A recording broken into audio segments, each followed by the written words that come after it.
네, 오늘은 주님의 마음에 도달하라, 이런 제목으로 은혜를 나누겠습니다. 에베소서를 읽었습니다. 에베소서는 이 교회에 대한 이상적인 모습을 그려주는 서신입니다. 그래서 교회의 아름다운 모습을 우리가 마음속에 설계도면으로, 청사진으로 가지고 싶으면은 이 에베소서를 여러 번 묵상하면 될 것입니다. 우리가 오늘 읽지 않은 3장 8절 이 윗부분에 있는 내용을 보면은 바울은 뭐라고 말하냐면요, 네, 화면에 있습니다. 같이 한번 읽으시겠습니다. 모든 성도 중에 지극히 작은 자보다 더 작은 나에게 이 은혜를 주신 것은 측량할 수 없는 그리스도의 풍성함을 이방인에게 전하게 하시고, 아멘. 이렇게 사도 바울이 느끼는 예수님에 대한 모습은 측량할 수 없는 풍성함이 그리스도 안에 있다, 그런 이렇게 느끼고 있습니다. 그래서 그것을 전하려고 이렇게 사도로 나서게 하셨고, 자기의 삶의 목적이 그것이라고 이야기하신 것입니다. 그리스도의 풍성함이라고 하는 것은 무엇입니까? 그리스도의 성품과 그의 능력을 다 가리키는 것입니다.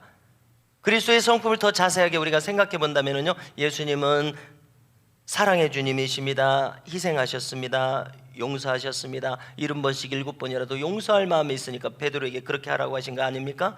또 길이 참으십니다. 용납하십니다. 우리 예수님에게서 이런 성품들을 발견할 수가 있습니다. 이것이 풍성하다는 것이 사도 바울의 이야기입니다. 자, 올해 우리 교회 표의 뒷부분이 무엇입니까? 성령과 능력으로 행하는 교회입니다. 자, 이것은 우리 여러 번 거론했습니다만, 베드로가 고넬료의 집에 가서 한 그 설교 중에 예수님의 생애를 이렇게 짧게 한마디로 요약한 것이라고 말씀드렸었습니다. 그리스도의 삶의 방식은 무엇이라는 겁니까? 성령과 능력으로 행하신 것이라는 겁니다. 그래서 그리스도의 성품이 그렇게 나타나고 능력이 그렇게 나타났었습니다. 이 성령으로 기름 부어지셔서 예수님께서 세례 요한에게 세례 받으실 때 비둘기가 성령이 비둘기의 모습처럼 그렇게 임하셨다고 하지 않습니까? 주님도 성령으로 옷 입으셨습니다. 성령으로 충만하셨습니다. 베드로의 말이 무엇이라고요? 성령으로 기름 부어지셨습니다. 그래서 그 충만하신 은혜 가운데 행하셨습니다. 측량할 수 없는 풍성한 은혜가 주님에게 나타나셨는데, 우리가 표로 내세운 것은 우리도 그렇게 합시다, 우리도 그렇게 성령의 기름 부음을 받아서 살아갑시다, 그런 의미로 우리가 표를 내세운 것입니다. 자, 우리가 또 며칠 전에 말입니다, 함께 나눈 것 중에 베드로가 왜 실패했느냐 나눴었습니다. 그는 겟세마네에서 기도하지 못했습니다. 기도하지 않았습니다. 육신이 피곤해서 누워서 잠자버렸습니다. 그런데 예수님께서는 네가 시험에 빠지지 않도록 너를 위해서 기도하였노라, 네가 돌이킨 후에 믿음을 굳게 해라, 이렇게 말씀하셨습니다. 기도하지 않은 베드로를 위해서 예수님이 중보기도 해주신 것이죠. 자, 아무튼 그렇게 훌륭한 인물 베드로도 왜 실패했습니까? 기도하지 않으니까 실패했습니다. 자, 그것을 우리에게 적용시켜 보십시오. 우리도 마찬가지입니다. 우리도 어제 그렇게 은혜를 받고 어제 그렇게 예수님 성품을 닮은 것 같다가도 오늘 우리도 기도하지 않으면 넘어질 수밖에 없다는 것을 우리는 꼭 명심해야 됩니다. 내가 어디 벌써 어제 은혜 받았다고 해서 내가 예수님처럼 그렇게 아름다운 모습으로 내가 그렇게 완전히 변했다, 성프란시스처럼 그렇게 아름다운 모습으로 변했다, 우리 이렇게 생각할 것이 아니라 나도 베드로처럼 연약한 자다, 기도하지 않으면 나도 오늘 쓰러질 수밖에 없고, 오늘 나도 혈기 낼 수밖에 없고, 오늘 나도 엄청난 죄악에 빠질 수밖에 없는 이러한 모습이라는 것을 우리가 깨달았을 때 우리는 기도하지 않을 수 없을 것입니다. 기도로 능력을 받기를 구하지 않을 수 없을 것입니다. 우리가 오늘 나누고자 하는 것이 바로 이것입니다.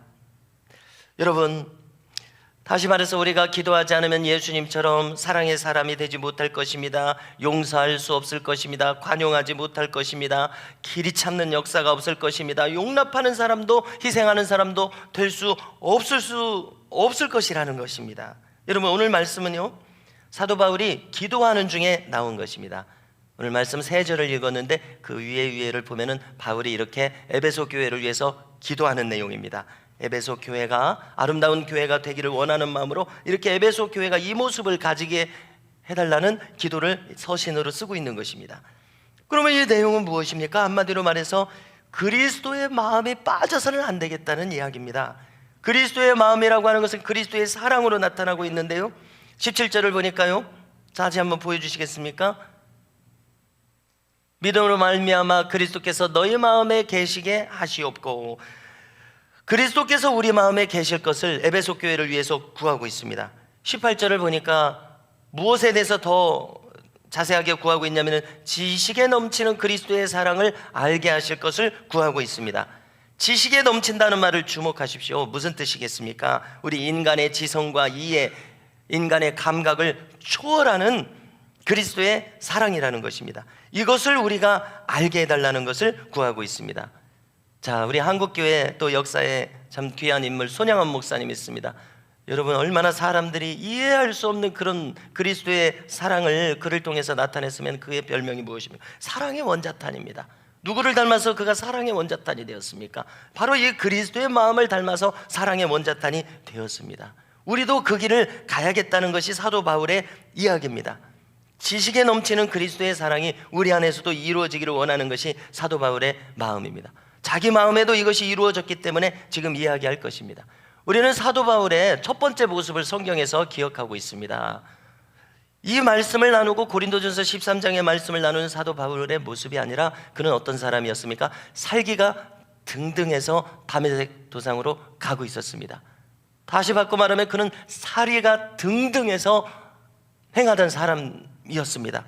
사람 죽이는 것을 아무렇지 않게 생각하는 그런 사람이었습니다. 말하자면 혈기가 넘치는 사람으로 따지면 그 누구 못지않은 그런 사람이었을 것입니다. 그러나 사도 바울이 오늘 이 말씀을 통해서 무엇을 이야기하고 있습니까? 우리가 추구할 것은 바로 그리스도의 사랑이 우리 안에서도 넘쳐나는 것이다 라고 이야기하고 있습니다. 교회를 위한 기도라고 좀 전에 말씀을 드렸는데요, 교회라고 하는 것은 이렇게 저와 우리 모든 교우들께서 모여 계신 사람의 모임일 뿐만 아니라 예수님께서는 너희 몸이 성전된 것을, 사도 바울은 너희 몸이 성전된 것을 알지 못하느냐? 우리 자신도 교회입니다. 그러므로 이것은 우리 개개인을 위한 기도 제목이요, 또 온 교회를 위한 기도 제목입니다. 이상적인 개인이 되려면, 이상적인 교회가 되려면 바로 반드시 빠져서는 안 될 것이 바로 이 그리스도의 마음이라고 바울은 이야기하고 있습니다. 아무리 우리 가운데 기도가 넘치고 말씀이 풍성하고 여러 가지 놀라운 능력과 은사와 기사와 표적이 나타난다고 하더라도 만일 그리스도의 마음이 없다면, 그리스도의 사랑하심이 우리를 통해서 우리 가운데서 나타나지 않는다면 그것은 교회가 아닐 것이라는 이야기가 되는 것 아닙니까? 그렇다면 구체적으로 그리스도의 마음이 무엇인지 두 가지 정도만 요약해서 살펴보고자 합니다. 그것은 첫 번째로 사랑입니다. 여러분, 사랑은 어떤 모습으로 나타납니까? 사랑이 너무 큰 개념이죠. 자, 주는 마음으로 나타난다는 것을 나눠보고 싶습니다.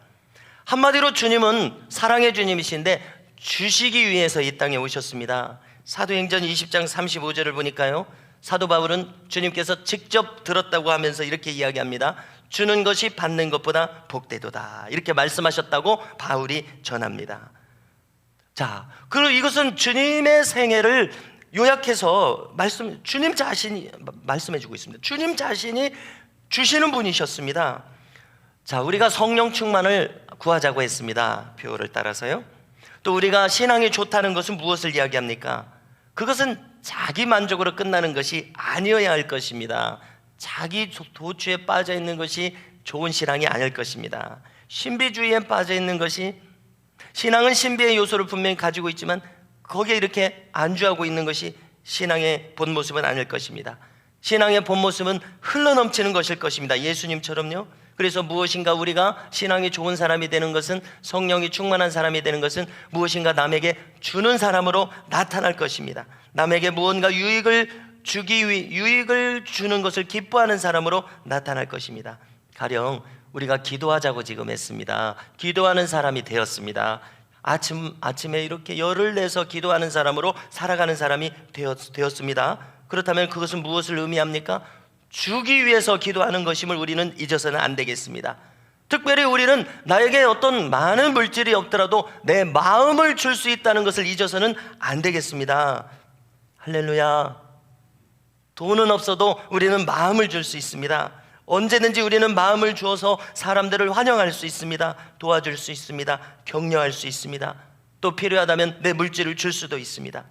예수님께서 기도 외에는 이런 유가 나갈 수가 없다고 하셨을 때, 그 변화산에 올라가셨다가 내려오니까 남은 제자들이 귀신을 쫓지 못하고 있었습니다. 그리고 저희는 왜 이렇게 귀신을 쫓지 못했습니까? 하니까 기도 외에는 이런 이유가 나갈 수가 없다고 하신 것이 거기서 나온 것 아닙니까? 여러분, 그러면 기도를 왜 합니까? 질병을 쫓아내주기 위해서, 귀신을 쫓아내주기 위해서 기도해야 그렇게 할 수 있다고 이야기하셨는데요, 여러분, 기도를 왜 하는 것입니까? 그러면은 남을 도와주기 위해서, 질병을 고쳐주기 위해서, 귀신을 쫓아내주기 위해서 기도를 하는 사람이 되라는 이야기입니다. 그렇지 않습니까? 여러분, 우리가 왜 기도합니까? 왜 우리가 하나님의 능력을 풍성히 얻기를 구합니까? 그것은 나만 쫓자고 하는 것이 아니라 이 하나님의 은혜와 능력을 받아서 남을 도와주기 위한 것임을 우리는 이 주님의 말씀을 통해서 알 수가 있습니다. 우리가 은혜 받는 이유는, 우리가 성령으로 충만한 이유는 주는 사람이 되기 위해서입니다. 실로 주님께서는 주기 위해서 오셨습니다. 그분의 생명을 주셨습니다. 우리에게 건강을 주시기 위해서 오셨습니다. 자유를 주시기 위해서 오셨습니다. 우리가 이처럼 신년 벽두에 모인 것은 영적인 훈련을 하기 위해서 모이자고 하지 않았습니까?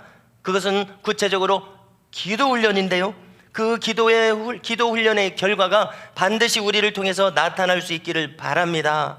그것은 주님처럼 우리가 누군가에게 무엇인가를 주는 사람입니다. 그런 사람으로 우리가 변화되고 그런 모습으로 나타날 수 있기를 주님의 이름으로 축복합니다. 두 번째로, 그리스도에게서는 그분의 길이 참으심의 풍성함이 나타나고 있습니다. 이것은 로마서 2장 4절 말씀인데요, 여러분, 길이 참으심의 풍성함이 하나님의 모습입니다. 또 예수님의 모습입니다. 우리에게 적용해 보겠습니다. 여러분, 수많은 실패들이 우리에게 있었습니다. 인간들이 수도 없이 실패하는 이유가 한 가지 있는데요, 그것은 혈기를 폭발시키는 것입니다. 그가 참지 못할 때 인간은 실패하게 됩니다. 야고보서 1장 26절을 보니까요, 스스로 누구든지, 자 화면 보여주십시오. 누구든지 스스로 경건하다 생각하며 자기 혀를 재갈 물리지 아니하고 자기 마음을 속이면 이 사람의 경건은 헛것이라.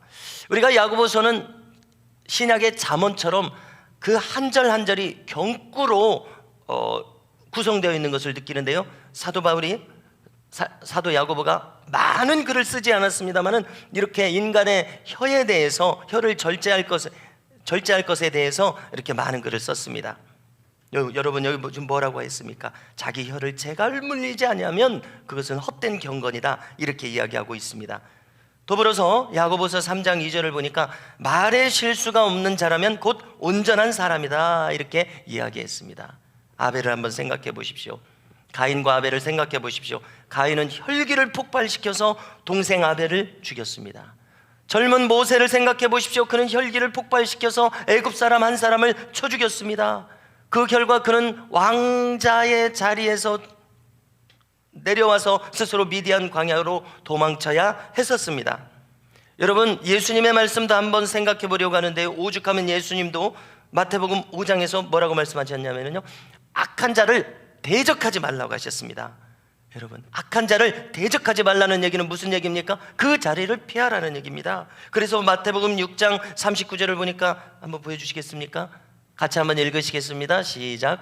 악한 자를 대적하지 말라. 누구든지 내 오른편 뺨을 치거든 왼편도 돌려대며 라고 말씀하셨고요, 이어서 속옷을 달라는 자에게 겉옷까지 주라고 하셨습니다. 억지로 우리를 가게 하거든 심리를 동행하라고 하셨습니다.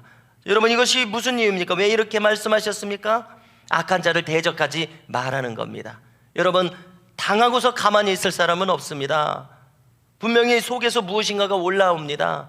그럴 때 주님은 무슨 얘기입니까? 대적하지 말아라, 참아라, 왼편 뺨까지 돌려대라, 속옷까지 내줘라, 억지로, 그러면 심리까지 동행해라, 혈기를 내지 말라는 이야기 아닙니까? 그러면 다 그르치게 되느니라. 여러분, 우리의 경험은 혈기는 관계를 깨뜨려 버립니다. 부부 관계가 깨져버립니다. 남편이 아내에 대해서, 아내가 남편에 대해서 그 관계가 깨져버립니다. 부모 자식 관계가 깨져버립니다. 자기 형제들 간의 관계가 깨져버립니다. 얼마나 이것이 심각합니까? 만일 목회자가 혈기를 냅니다. 그러면 목회자에 대한 신뢰가 깨져버립니다. 어떻게 예배가 이루어지겠습니까? 사장님이 혈기를 냅니다. 어떻게 종업원이 그 회사에 남아 있겠습니까? 직장 상사가 혈기를 냅니다. 신뢰가 깨져버립니다. 선생님이 그렇게 합니다. 신뢰가 깨져버립니다. 누가 그와 함께 동행하고 싶겠습니까? 여러분, 사도 바울도 조금 전에 사도 바울의 처음 모습을 우리가 떠올려 봤는데요, 사도 바울이 참음에 대해서, 오래 참음에 대해서 얼마나 강조하는지 모르겠습니다. 조금 전에 제가 또 찾아봤더니요, 한 20번 이상을 사도 바울은 오래 참으라고 계속해서 이야기하고 있는 것을 찾아볼 수가 있었습니다. 고린도후서 12장 12절에 보니까요, 이렇게 이야기합니다. 사도의 표된 것은 모든 참음과 표적과 기사와 능력을 행한 것이라. 할렐루야. 여러분, 사도, 선지자, 목사, 교사, 수많은 봉사자들을 교회에 세웠다고 했는데요, 그 중에 가장 필두에 서서 교회를 이끌어가는 주의 종이 사도 아니겠습니까? 그런데 방금 뭐라고 이야기합니까? 사도의 표가 강력한 은사와 표적과 기사로 교회를 이끌어간다라고 말하지 않고 뭐라고 했냐면요, 사도의 표된 것은 모든 참음과 표적과 기사와 능력을 행한 것이라. 그래서 조금 전에 찾아봤다고 말씀드렸는데, 수많은 서신서에서 사도 바울은 오래 참음을 그렇게 강조하고 있었습니다. 그것은 자기 모습을 반영한 것 아니겠습니까? 참고 또 참고, 고린도전서에 보니까, 고린도후서에 보니까 참고 또 참으라고 이야기합니다. 사도의 표는 강력한 은사가 아니라 모든 참음을 그는 첫 번째로 들고 있습니다. 이것이 승리할 수 있는 비결이라고 그는 이야기하고 있는 것 아닙니까? 야고보 사도도 오래 참음을 강조합니다. 성도 여러분, 주님께서는 우리가 이 지상 생활을 하는 데 있어서 인간이 오래 참는 것이 얼마나 중요한가 하는 것을 오늘 말씀을 통해서 알려주고 있습니다. 여러분, 오늘 이 시간 우리는 예수님의 사랑은 주시는 모습으로 나타나는 것을 살폈습니다. 그리고 예수님의 사랑은, 예수님의 마음은 오래 참는 것으로 나타나고 있음을 살폈습니다. 우리 모두가 이 아침에 기도 훈련을 할 것입니다. 이 한 주간 영적인 훈련을 굳세게 하자는 마음으로 모였습니다. 그러면 우리 모두가 예수님의 마음에 도달하기를 원하는데요, 이와 같은 놀라운 주님의 마음에 우리 모두가 도달할 수 있는 그런 견실한 신자가 되기를 원하는 이 마음이 우리에게 있기를 간절히 소망합니다. 그리하여 그리스도의 마음으로 행할 수 있는 은혜가 저를 비롯한 우리 모든 주의 백성들에게 임하시기를 간절히 소망합니다.